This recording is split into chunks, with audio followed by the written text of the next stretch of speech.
औज़ुबिल्लाहि मिनश्शैतानिर्रजीम बिस्मिल्लाहिर्रहमानिर्रहीम अस्सलामु अलैकुम वरहमतुल्लाहि वबरकातुहू। शहनशीन पर तशरीफ़ फरमा हज़रत मौलाना मुफ्ती इस्माइल साहब, रुकन असम्बली मालेगांव महाराष्ट्र मजलिस इत्तेहादुल मुस्लिमीन, जनाब साबिर भाई साहब, सदर गुजरात मजलिस इत्तेहादुल मुस्लिमीन, हैदराबाद के रुकन असम्बली जनाब जाफर हुसैन मेराज साहब, साबिक़ा रुकन असम्बली महाराष्ट्र जनाब वारिस पठान साहब, मौजूद उलमा इकराम, मशाइखीन उज़्ज़ाम, मेरे अजीज़ दोस्तों और बुज़ुर्गों, मेरे भाइयों नौजवान साथियों, मैं आप तमाम का दिल की गहराइयों से शुक्रिया अदा करता हूँ कि आप तमाम ने अपना कीमती वक्त निकाल कर आज के इस मजलिस इत्तेहादुल मुस्लिमीन के जलसे में शिरकत की। मैं आपका शुक्रिया अदा करता हूँ और अल्लाह से दुआ करता हूँ कि अल्लाह सुब्हानहू व तआला आपके दिलों में जो अल्लाह ने अपने फजल से मजलिस इत्तेहादुल मुस्लिमीन के लिए जो मोहब्बत पैदा की, ये मोहब्बत अल्लाह सुब्हानहू व तआला इसको कायम और दायम रखे। और इंशाअल्लाह ताला आपका यहाँ पर हज़ारों की तादाद में जमा होना, मुझे यकीन है कि वडगाम की सरजमीन पर एक नया सियासी इनकलाब लिखा जाएगा इंशाअल्लाह। मेरे अजीज़ दोस्तों और बुजुर्गों, आपने अभी मुफ्ती इस्माइल साहब से बसीरत अफरोज़ खिताब सुना, फिर साबिर भाई साहब ने अपने एहसासात को आपके सामने रखा और फिर वारिस पठान साहब ने गुजराती में और उर्दू में अपने जज्बात को आपके सामने रखा। मैं आपके पास सिर्फ इस बात का पैगाम देने आया हूँ कि ये हमारा वतन जिसको हम भारत कहते हैं, इस वतन अजीज़ को हमने, हमारे बुजुर्गों ने, हमारे असलाफ ने अपने खून और पसीने से और अपनी कुर्बानियों से इस मुल्क को आज़ाद करवाया। और इस मुल्क की आज़ादी में जहाँ पर हमारे बुजुर्गों ने अपना सब कुछ कुर्बान किया, वहीं पर तारीख़ गवाह है कि हमारे बुजुर्गों ने माल्टा की जेलों में तकालीफ उठाई, अंग्रेज़ों के जुल्म का शिकार होना पड़ा, अपने घर बार को उनको छोड़ना पड़ा, तभी जाकर इस मुल्क को आज़ादी मिली। मेरे अजीज़ दोस्तों और बुजुर्गों, मुल्क आज़ाद होने के बाद संविधान बनाया गया और उस संविधान में इस बात की इजाज़त दी गई कि हमको न सिर्फ इज्जत दी जाएगी, बल्कि हमको भारत के संविधान के तहत हमको अपने मज़हब पर, अपनी तहज़ीब पर चलने की मुकम्मल आज़ादी दी गई। आज जहाँ पर हम हमारे मुल्क की आज़ादी का अमृत उत्सव मना रहे हैं, मगर मेरे अजीज़ दोस्तों और बुजुर्गों, मुझे कहना पड़ेगा कि अमृत उत्सव तो मना रहे हैं, मगर ये कौन सा अमृत आप देश में बांट रहे हैं कि जहाँ पर आप और हमसे कहा जा रहा है कि हमारी बेटियाँ, हमारी माएँ, हमारे घर की हमारी बीवी अगर वो अपने पसंद से हिजाब पहनना चाहती है तो हमसे कहा जा रहा है कि नहीं, हिजाब नहीं पहन सकते। अगर वो हिजाब पहनकर पढ़ना चाहती हैं तो हमारी बेटियों से कहा जा रहा है कि अगर तुमको पढ़ना है तो तुम हिजाब उतार कर पढ़ो, और हिजाब को जिहाद से जोड़ दिया गया। आप बताइए मेरे अजीज़ दोस्तों और बुजुर्गों, हिजाब पहना भारत के संविधान के तहत जो आर्टिकल है 29 के तहत हमको इजाज़त है कि अपने कल्चर पर चलें। सुप्रीम कोर्ट का फैसला है कि कौन क्या खाता है, अपने घर में क्या पहनता है, वो उसका बुनियादी हक है, फंडामेंटल राइट है, मगर उस पर सवाल उठा रहे हैं। फिर बात हिजाब पर ख़त्म नहीं हुई, अब आ गई बात हलाल गोश्त पर भी बात आ गई कि नहीं, हलाल गोश्त नहीं खा सकते, बल्कि हलाल गोश्त से कह रहे हैं कि उस पर पाबंदी लगा दो। फिर वहाँ पर इत्तेफाक नहीं किया तो बात अब बढ़कर आ गई कि अगर मुसलमान अपनी काबिलियत और अपनी मेरिट के ऊपर नौकरी हासिल करता है तो उसका नाम दे दिए जॉब जिहाद का नाम दे दिए। अगर हम अपने पैसों से ज़मीन खरीद के घर बनाते हैं तो कहा जाता है ये लैंड जिहाद है। आप बताइए, हिजाब को जिहाद से, हलाल को जिहाद से, घर को जिहाद से, नौकरी को जिहाद से, हर चीज़ को मुसलमानों के ताल्लुक से वतन अजीज़ में एक नफरत की फिजा पैदा की जा रही है।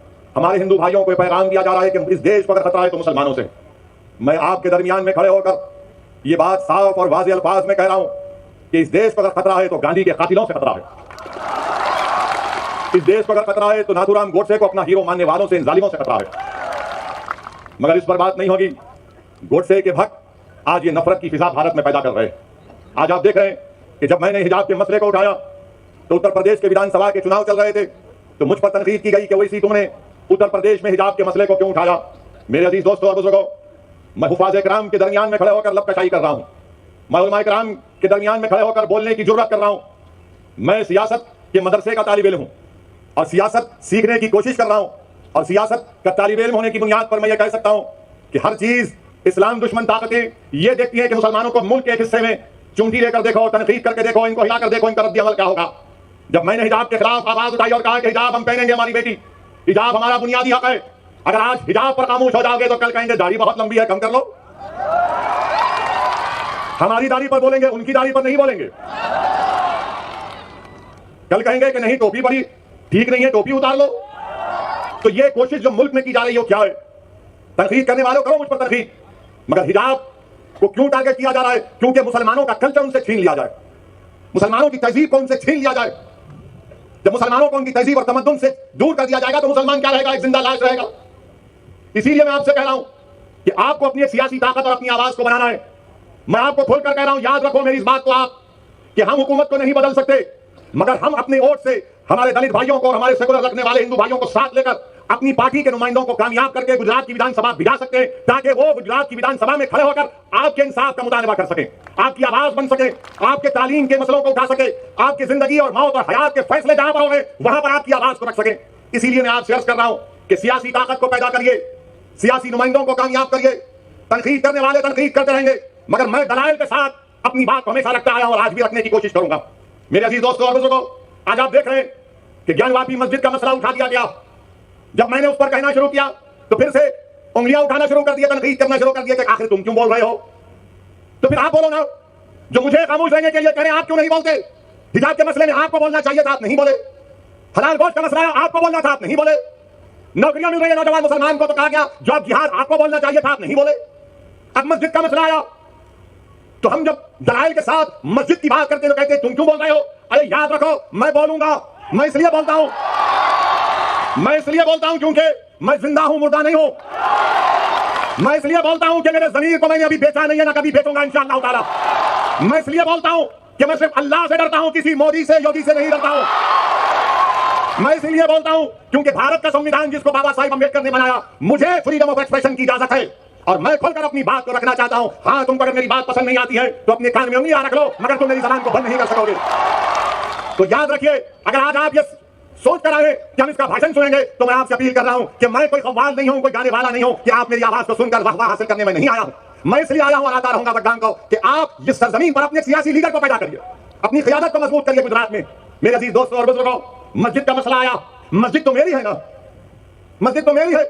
और ज्ञानवापी मस्जिद के बारे में टीवी चैनल पर बहुत शाम में 6 बजे, रात में 9 बजे बैठ कर बहुत दर्ज देते हैं। ये हमको सिखाते हैं मस्जिद क्या है क्या नहीं है। मकसद क्या है कि बीजेपी को और तमाम इन पार्टियों को ये लोग बचाने का काम करते हैं। ज्ञानवापी मस्जिद क्या है, 1991 में हाई कोर्ट ने स्टे दे दिया, तो आप अक्टूबर 2021 में जाते हैं, वही मुतालबा करते हैं। लोअर कोर्ट फैसला देता, मैंने कहा उस फैसले की मैं मुखालिफत करता हूं, तो लोग डराते हैं मुझको। आप कैसे कोर्ट के खिलाफ बोल सकते हैं? बोल सकते हैं कोर्ट के खिलाफ, इज्जत से इख्तिलाफ कर सकते हैं। भारत है, कोई नॉर्थ कोरिया का सरबराह यहां का प्रधानमंत्री नहीं है।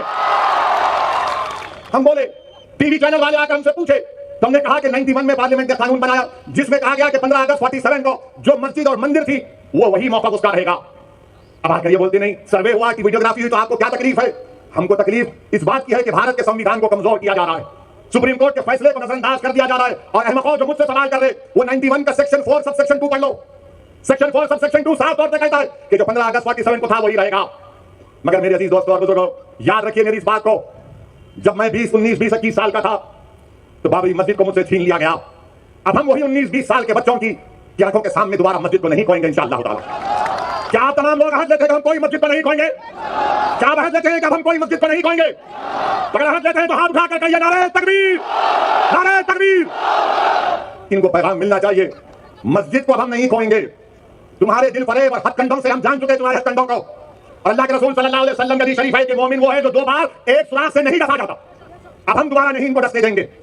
मस्जिद है और रहेगी इंशाअल्लाह ताला सुबह क़यामत तक। ज्ञानवापी मस्जिद मस्जिद थी और जब तक अल्लाह दुनिया को कायम रखेगा मस्जिद रहेगी इंशाअल्लाह ताला। और हमारा काम यह है कि हम अपनी मस्जिदों को आबाद रखें। हमारी भी जिम्मेदारी है कि रमजान हो गया तो मस्जिद की दारो दीवार तरसती है कि कहां गए वो लोग जो रमजान के 30 दिन अल्लाह के घर में आकर सर्वसजूद हो रहे थे। तो याद रखो, मस्जिदों की हिफाजत पहले हमको अपनी महल्लों की मस्जिदों को आबाद रख के रखना। अगर हम अपने महल्लों की गांव की मस्जिद को आबाद रखेंगे तो ये शैतानी ताकतें जो ललचाई नजरों से हमको अपनी तहजीब से महरूम करना चाहती हैं, इनको पैगाम मिल जाएगा कि अब दोबारा मुसलमान भारत का मस्जिद खोने को तैयार नहीं है। मेरे अजीज दोस्तों और बुजुर्गों, मगर ज्ञानवापी का मसला आया, हिजाब का मसला आया, तो क्या कांग्रेस पार्टी ने कुछ कहा? कोई कांग्रेस के लीडर ने कहा? नहीं बोलेंगे। क्या समाजवादी के या आप पार्टी के किसी कायद ने कहा? नहीं बोलेंगे। क्यों नहीं बोलेंगे? क्योंकि इनको मालूम कि मुसलमान तो डराओ, इसको डराओ और डरा कर हासिल कर लो। इनको मालूम कि मुसलमानों का जहन उसमें डाल दिया गया कि नहीं नहीं आपको सरकार को बदलना है। मेरे अजीज दोस्तों और बुजुर्गों, याद रखिए मेरी इस बात को कि हुकूमत को आप नहीं बदल सकते, अपने नुमाइंदों को आप कामयाब कर सकते हैं। अरे मस्जिद का मसला आया तो नहीं बोलेंगे, हिजाब का मसला आया तो नहीं बोलेंगे, दिल्ली के जहांगीरपुरी में गरीबों की दुकानों को तोड़ दिया गया तो मुंह नहीं खोलेंगे। मैं जब दुकानों को दिल्ली में तोड़ा जा रहा था, जब बुलडोजर दुकान के पास पहुंच गए तो किसी गरीब ने मुझे फोन करके कहा कि ओवैसी का तुम आओगे या नहीं आओगे? मैंने कहा जरूर आऊंगा। पहली फ्लाइट लेकर दिल्ली को जब पहुंचा, हमारे दिल्ली के मजलिस के सदर कलीम हफीज साहब से कहा कि हमको जाना है। हम गए वहां पर, उसी मस्जिद में जाकर नमाज मगरिब अदा की, रास्ते में रोजा खोलना पड़ा, वक्त हो गया था, जिस मस्जिद के सामने उसकी दीवार को और गेट को शहीद कर दिया गया। आप बताइए क्यों नहीं गए तमाम पार्टी के लोग जो मुझ पर इल्जाम लगाते हैं? जो मुझ पर इल्जाम लगाते जाना साना नहीं गए, क्यों नहीं गए? क्योंकि उनको मालूम मुसलमान को डराओ और वो खुद ब खुद आपको और देता रहेगा। मैं इस मिजाज में तब्दीली पैदा करने के लिए आया हूं। मैं आपसे कह रहा हूं कि सिर्फ अल्लाह से डरो, इन जालिमों से मत डरो। मैं आपसे अपील करने आया हूं कि आप अपनी आवाज को उठाओ। अगर मुल्क में ये तमाम हालात पैदा हो रहे हैं तो उसका मकसद क्या है कि भारत के मुसलमानों को डराया जाए, उनको खामोश कर दिया जाए और उनको मुसलमान सिर्फ उनकी घर तक रखा जाए और बाहर में मुसलमान के कोई मजारे ना करें। मैं आपसे अपील कर रहा हूं कि हम घर में भी मुसलमान बनकर रहेंगे, बाहर भी मुसलमान बनकर रहेंगे। हालात कुछ भी होंगे मगर हम डरकर मायूस हरगिज नहीं होंगे। हम डरकर अपने घर में नहीं बैठ जाएंगे, हिकमत के नाम पर बुज़दिली के मजारे नहीं करेंगे। मैं आपसे ये नहीं कह रहा हूं कि तशद्दुद पर आ जाओ, मैं आपसे ये कह रहा हूं कि अपने हौसलों को बुलंद रखो। मैं आपसे ये नहीं कह रहा हूं कि तशद्दुद करो, मैं आपसे कह रहा हूं कि सब्र का दामन मत छोड़ो, मगर जब मुकाबला होगा तो हिम्मत और हौसले को बुलंद रखो। और मुकाबला जमहूरियत के दायरे में रहकर होगा, मुकाबला जमहूरियत के दायरे में रहकर होगा। हम पीठ नहीं दिखाएंगे, सीना तान कर अपने हक के लिए लड़ेंगे। ये भारत का संविधान हमको इस बात की इजाजत देता है मेरे अजीज दोस्तों और बुजुर्गों। वहीं पर जहांगीरपुरी में हुआ तो मध्य प्रदेश में सेंधवा में खरगोन में घरों को तोड़ दिया गया और कहा गया कि पत्थर फेंकते थे। अब बताइए, एक वसीम शेख जिसके हाथ कटे हुए हैं, क्या वो पत्थर फेंक सकता है? जिसके दोनों हाथ कटे हुए उसकी दुकान को तोड़ दिया। 75 साल के ज़ईफ शख्स को खूब पीटा, कहा कि तुमने पत्थर फेंका।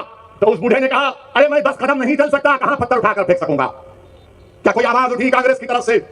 मध्य प्रदेश में तो आपकी सरकार थी, गुजरात में खंबाट में हिम्मतनगर में 10-10 साल पुराने गोडाउन थे, बीजेपी ने उन गोदामों को तोड़ दिया।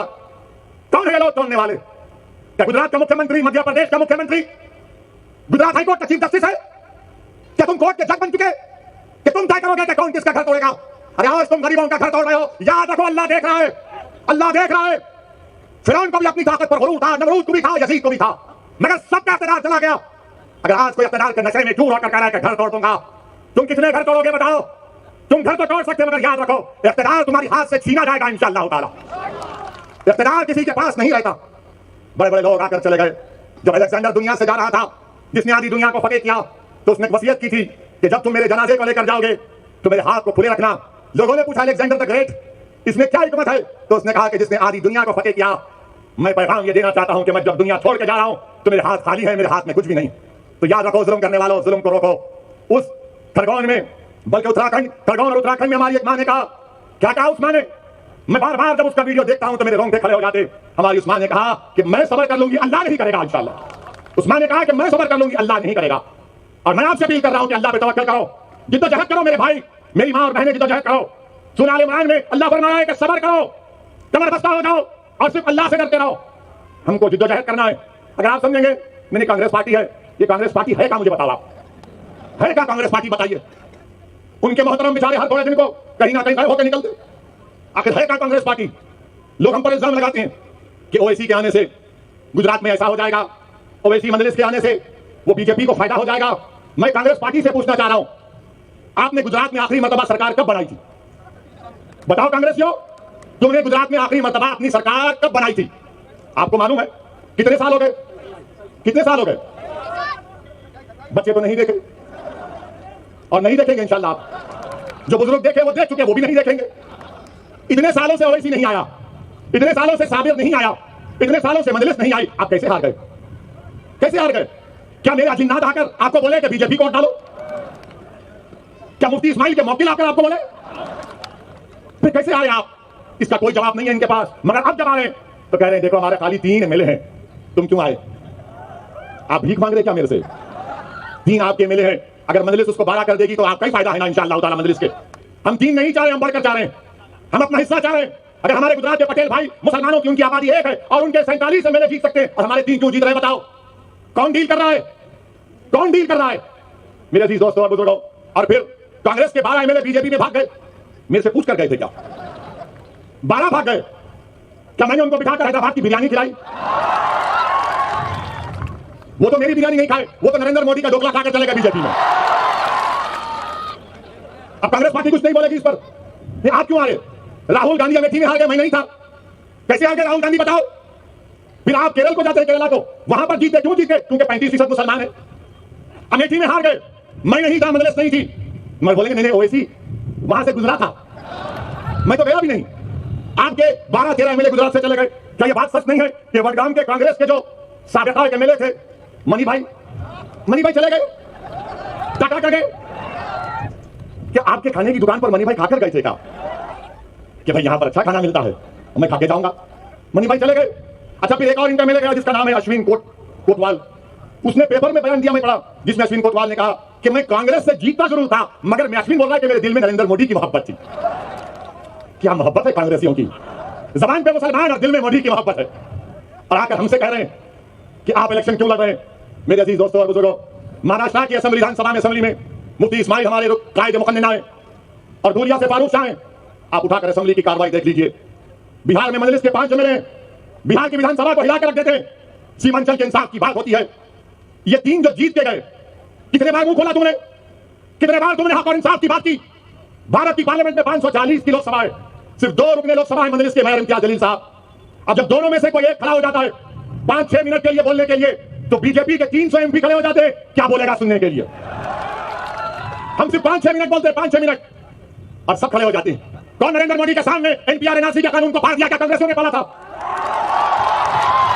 अमित शाह बैठे हुए, मैंने कहा कानून काला कानून है, मैं नहीं मानता, इस पर फाऊंगा। आपने भी यहां पर वडगाम में एनपीआर एनआरसी के खिलाफ एहतजाज किया, मैं आपको सलाम करता हूं। अल्लाह आपकी कुर्बानी को कबूल करे। 250 लोग जेल को गए। दिल पर हाथ रखकर बोलो, क्या कांग्रेस ने कहा कि तुमको छोड़ना चाहिए जेल से? दिल पर हाथ रखकर कहो कि जब 250 लोग एनपीआर एनआरसी में वडगाम के उसमें जेल में गए तो क्या कांग्रेसी बोले? कब बोली कांग्रेस? जब पट्टीदारों के लोग जेल में थे तो कांग्रेस ने कहा छोड़ो और केस को वापस लो। मगर जब वडगाम का मुसलमान जेल में था तो तुमको पट्टीदार की जबान और उनसे मोहब्बत और हमारे से मोहब्बत नहीं। ये बड़ा याद रखो आप। यकीनन बीजेपी को हराना है। कौन कह रहा है हराना है? हम ही तो लड़ रहे हैं बीजेपी के खिलाफ। पार्लियामेंट में हर चीज में मजलिस मुखालिफत करती है। ट्रिपल तलाक का कानून आया तो मजलिस ने मुखालिफत की। एनपीआर एनआरसी का कानून आया, मजलिस ने कानून की कॉपी को फाड़ा। यूएपीए का कानून आया, हमने मुखालिफत की, कांग्रेस ने तायीद की। क्या कांग्रेस ने अमित शाह के लाए हुए तरमीमी बिल की तायीद नहीं की? तायीद की। और आज आप हम पर उंगलियां उठाते हैं।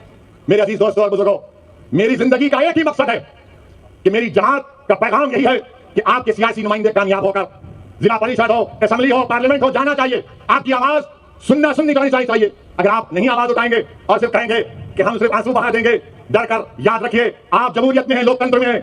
आपको अपना हक मिलना चाहिए। हक कैसे मिलेगा? जब आप अपने वोट से अपनी पार्टी के नुमाइंदों को कामयाब करेंगे। मेरे अजीज दोस्तों और बुजुर्गों, यही मजलिस इत्तेहादुल मुस्लिमीन का पैगाम है।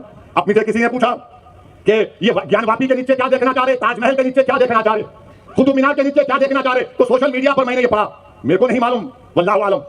किसी ने कहा सोशल मीडिया पर लिखा कि वो ताजमहल देखने गया था, आगरा के ताजमहल के जो क्यूरेटर जिम्मेदार थे उनके साथ, उनका रिश्तेदार था। तो उस लड़के ने कहा, लिखता है कि मैं ताजमहल के नीचे जाना चाह रहा था तहखाने में। तो उसको डायरेक्टर ने कहा कि देखो सेलफोन की इजाजत नहीं है, सेलफोन रख दिए। फिर जब नीचे गए तो फिर चेक किया गया कि क्या सेलफोन है, नहीं था। फिर जब दरवाजा खोलने की बात आई तो कहा दरवाजा नहीं खोलेंगे, उस पर गवर्नमेंट ऑफ इंडिया का मोहर है। उनसे कहा गया कान लगाकर सुन लो।